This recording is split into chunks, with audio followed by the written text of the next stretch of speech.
Sa isang baryo sa hilagang bahagi ng Luzon, may isang kwento na ikinakatakot ng mga tao. Isang kwento ng isang hayop na aswang, isang asong may kakaibang kulay, na nagiging sanhi ng mga malupit na pangyayari tuwing gabi. Si Mang Juan, isang magsasaka, ay kilala sa baryo dahil sa kanyang matapat na trabaho at mabuting puso.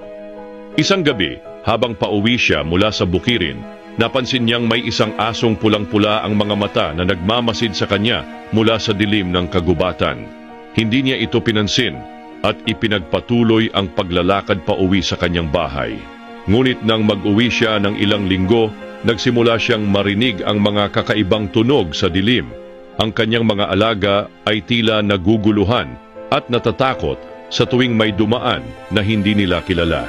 Minsan, may mga hayop sa paligid ng kanilang bahay na nawawala at laging may mga kalansay ng ibon o maliliit na hayop na natagpuang patay sa paligid ng kanyang sakahan.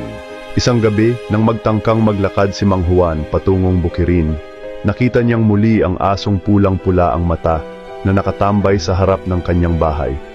Ngunit sa pagkakataong iyon, ang asong ito ay may kakaibang itsura. Ang mga pangil nito ay mahahabang, parang pangil ng isang mabagsik na hayop. At ang katawan ay tila lumalaki habang papalapit sa kanya. Agad na naalala ni Mang Juan ang mga kwento ng mga matatanda sa baryo.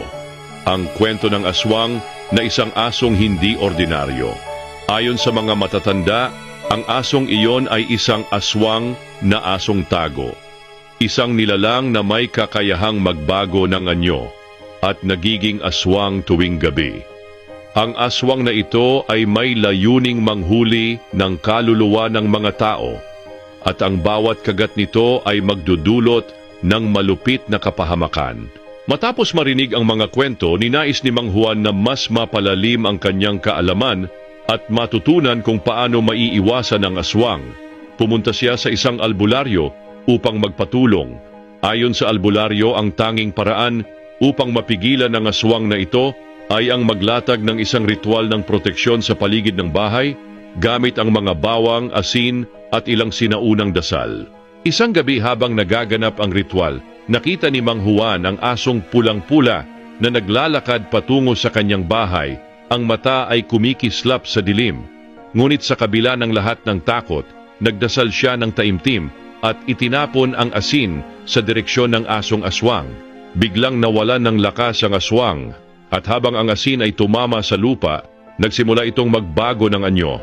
Ang asong pulang-pula ay unti-unting naglaho at ang katawan nito ay naging alikabok na